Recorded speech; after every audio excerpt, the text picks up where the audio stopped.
Hi, this is Karen Flaherty from Living by Human Design, and this is a discussion about the will center, one of the energy centers in your chart. And the will center is the little red triangle off the side of the G center. And sometimes it's called the ego, sometimes it's called the will, sometimes it's called the heart. I like to call it the will center because everybody's got a heart. And I don't want you to think that because it's white on your chart that you don't have a heart or you don't have an ego. We all have all of it. So the will center is all about making our daily bread. It's about living in harmony with others, bonding with others, and creating our societies and cultures. It does have a competitive streak, and it's the driving force for business and competition. And what you'll find is that a lot of people with the will center defined have really been the ones to create the parameters, shall we say, of business and our cultures and the way we run our societies, because they're good at it, and because they have this will center that allows them to get a lot of things done. So for the defined will center, which is about 35% of the population, this means that the red triangle is colored in. They are willful, they have willpower, and they can make and fulfill promises. They like to be in control of their own life and resources. And also they'll know their own value, even if at times they might inflate that value. As somebody with a defined will, they can actually move mountains. Their potential to harness raw willpower can accomplish something in 5 minutes that it takes somebody else an hour to do. This defined will gives them consistent access to willpower. And so you can be willful and you can exert your will. But other people might perceive you as stubborn because you have a strong will. And you can make yourself do things even if you don't feel like it. This is the kind of energy that has Olympian athletes and people in training to be doctors or any kind of other demanding job get up at 4 o'clock in the morning for years and years at a time. That's the kind of energy that the will center has.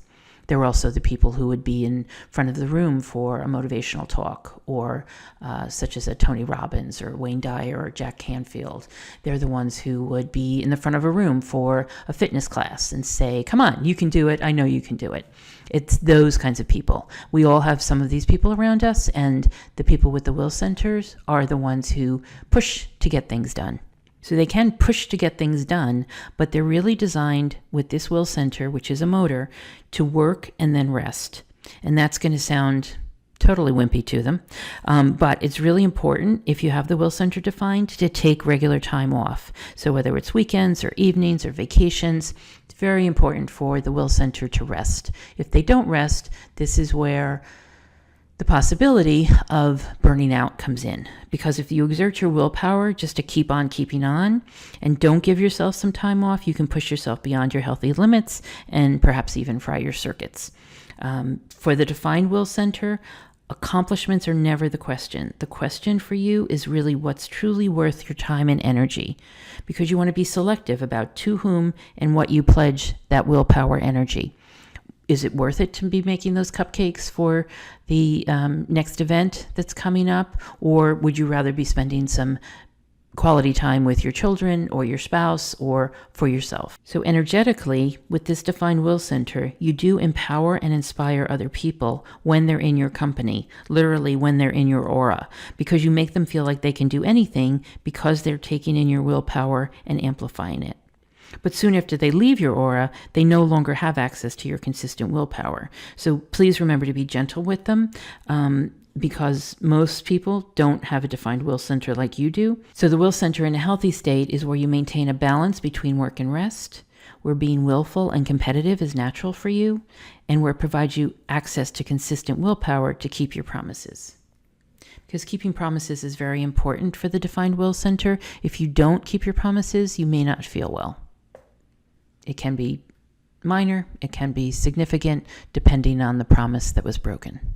Now let's talk about the open will center, which is about 65% of the population. So it's quite a few people that have the open will center.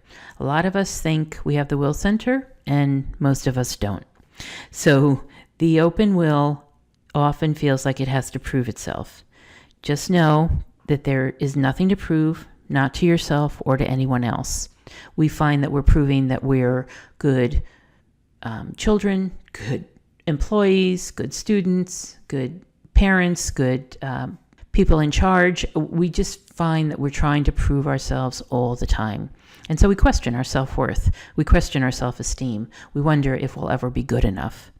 And just know that there is nothing to prove, and therefore you are good enough. There's nothing that you have to do to prove that. So the Open Will Center just has no consistent access to willpower energy, and that's okay. There's not another course you need to take to get that willpower energy, because you won't. You can take it in from other people and from the environment and amplify it for short periods of time, but you just don't have consistent willpower of your own. And the sooner you can have that awareness and make it be okay, the better you'll feel. So somebody with an open will center is not designed to make promises. Now, it's going to sound funny, but you can use your strategy to make agreements, just avoid making promises. And you can say things like, I'll see what I can do for you, or it's my intention to, or I'll try my best to. But because you don't have access to consistent willpower, you won't always be able to follow through on those promises if you make a promise. And that can be a disappointment to you and to others. So do yourself a huge favor. Try not to make rock solid promises that you feel like you have to keep. Because how much energy do you use daily trying to do all the things you think you should be doing, right? Or promise to finish.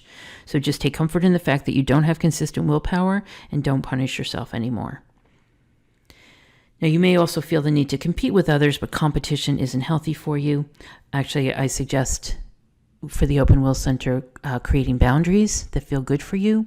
Because once you know that you are enough, that you don't have to prove yourself, that you do have self-esteem, and you don't need to depend on anyone else for it, you'll stop listening to those other people who are making you wrong, or making you, just have opinions about you that may be wrong.